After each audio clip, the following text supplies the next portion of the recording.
माननीय vice chairman साहब, आपका बहुत बहुत शुक्रिया। आज आपको 5 मिनट है 3 के बजाय। सर, आप मुझे पता है 5 मिनट है, थोड़ा अप्रोप्रिएशन आपसे 1 आध मिनट का कर लूंगा। अप्रोप्रिएशन बिल पे माननीय वाइस चेयरमैन साहब, अब क्या कहूं, आदत से भी लाचार हूं। वित्त मंत्री साहिबा है नहीं, शायद एमओएस वित्त मंत्री होंगे। मैंने पहले भी बजट वाले अपने इंटरवेंशन में कहा था कि बजट बनाने वालों को आर्टिकल 39 सब क्लॉज सी के बगैर बजट नहीं बनाना चाहिए। अब ये आंकड़ा हमारे देश में कमोबेश सभी के पास है कि 10% लोग 78% तकरीबन संपत्ति पर उनका अधिकार है।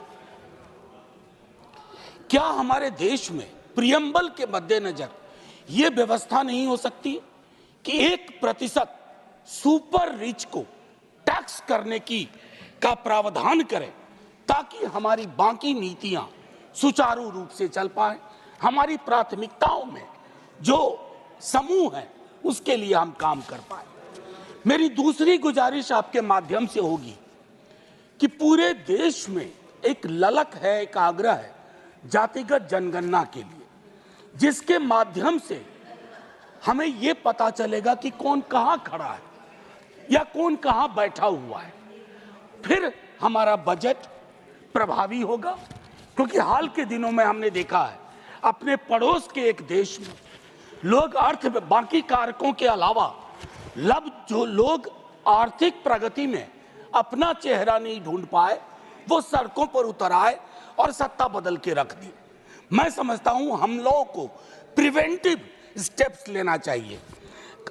कृषि और कृषि कल्याण के संदर्भ में मैंने बजट में जो बातें कही, उसके बरक्स में कहूं, छोटी जोत का किसान और भूमिहीन मजदूर वो हमारी प्राथमिकता में आए, और उसके लिए सच्चे सरोकार से हमारी कोशिश हो। इंटर्नशिप की व्यवस्था की गई है। बेरोजगारी के इस आलम में इंटर्नशिप ऊंट के मुंह में जीरा भी नहीं कह सकता हूं मैंने पहले भी कहा था 5,000 रुपए की इंटर्नशिप प्रति मास मतलब होता है 166 रुपए 66 पैसे प्रतिदिन। ये न्यूनतम मजदूरी से कहां ऊपर है कहां नीचे है, इसका आकलन होना चाहिए। मनरेगा को लेकर के दृष्टिकोण साफ होना चाहिए। मेरे कलीग दिग्विजय जी भी बोल चुके हैं, 86,000 करोड़ आपका ये रिवाइज एस्टीमेट से भी कम है, और इससे 3 तरह की चीजें होंगी।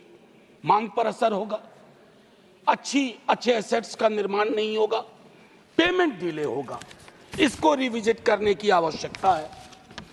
लेबर अनएम्प्लॉयमेंट में आप एलोकेशन देख लीजिए। मैं जानता हूं संगठित क्षेत्र में एम्प्लॉयमेंट का सिचुएशन सैचुरेशन पे है सर, मशीनीकरण हुआ है, लेकिन असंगठित क्षेत्र में समायोजन की अभूतपूर्व क्षमता है। जो हम एमएसएमई कहते हैं ना सर, उसमें खास करके माइक्रो और स्मॉल पर हमारा फोकस ज्यादा होना चाहिए, ताकि बेरोजगारी का जो ये विकराल जो एक मंजर है उसको हम एड्रेस कर पाए। सर, आज से कुछ बरस पूर्व ले जाऊंगा। आज जब मैं आपके समक्ष आ रहा था सदन के लिए, हमारे घर पे कूली बंधुओं का एक समूह आया। उन्होंने अपनी एक मांग रखी। सर, एक कुली नाम की फिल्म देखी होगी आपने भी, क्योंकि हमारी आपकी उम्र में कोई खास फर्क है नहीं, हम सब उस फिल्म को कई बार देखे। वो जो कुली की संकल्पना थी, आज उनकी हालत क्या है सर? सुविधा के लिए बैटरी रिक्शा आ गई है, मानता हूं, एस्केलेटर लग गए हैं, सुविधा बढ़ी, मानता हूं, लेकिन सर उन कुलियों का तकरीबन 20,000 कुली है। लालू जी ने ग्रुप डी में उनके समायोजन की व्यवस्था की थी। मैं चाहता हूं कि रेलवे के किसी महकमे में आप इन 20,000 लोगों के समायोजन की क्योंकि ये सारी दुनिया का बोझ उठाते रहे हैं। सर, मैंने कहा था 1 मिनट अप्रोप्रिएट करने की कोशिश करूंगा। बजट एलोकेशन यूजीसी का अगर हम देखें तो वह गंभीर विषय है। सर, हायर एजुकेशन के लिए जो नजरिया होना चाहिए उसमें मुझे कमी दिखती है। प्राइवेटाइजेशन से शिकायत अभी नहीं कर रहा हूं, लेकिन पूरी की पूरी हायर एजुकेशन का अगर आप पिरामिड देखें, वो पिरामिड फ्लॉड है। उसको आपको बदलने के लिए मैं समझता हूं काफी कुछ करना होगा, इंक्लूडिंग रिसोर्स एलोकेशन। चूंकि ये कश्मीर पर भी है एप्रोप्रिएशन का मामला, तो मैं आपसे एक बात बस कह के खत्म करूंगा। फाइनेंस मिनिस्ट्री ने 20% कट किया है इंपोर्ट ड्यूटी में, वॉलनट और एप्पल में। लोअर प्राइस के कारण कश्मीर के कृषकों की समस्या अब समझिए।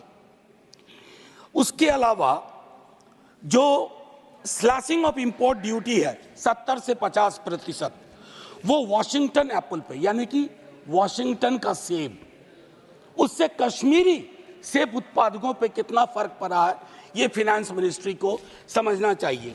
और एक और आखिरी टिप्पणी करूंगा, ये जो कश्मीरी सेफ्रॉन है, आपने इंपोर्ट फ्री सेफ्रॉन ईरान से मांगा कर लिया।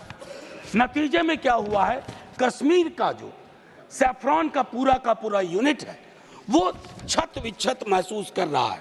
तो माननीय उपसभापति महोदय, मैं सिर्फ इतना कह के अपनी बात खत्म करूंगा कि ये सब रिचुअल न बन जाए कि अप्रोप्रिएशन पे बात होनी है, कल फाइनेंस पे बात होगी, बजट पे बात हुई है। अगर सरोकार प्रदर्शित किए जाते हैं, और ये इसलिए नहीं है, कोई भी परमानेंट नहीं है सर, न वो परमानेंट वहां है, न ये लोग परमानेंट यहाँ है, ये बदलाव होता है। लेकिन सामूहिक सरोकार, बुरा मत मानिए ना मनोज जी, मेरी दिक्कत क्या है माननीय उपसभापति महोदय, इजहार मोहब्बत से पहले बदनाम नजर हो जाती है। मैं दिल में इरादा करता हूं, दुनिया को खबर हो जाती है। शुक्रिया सर, जय हिंद।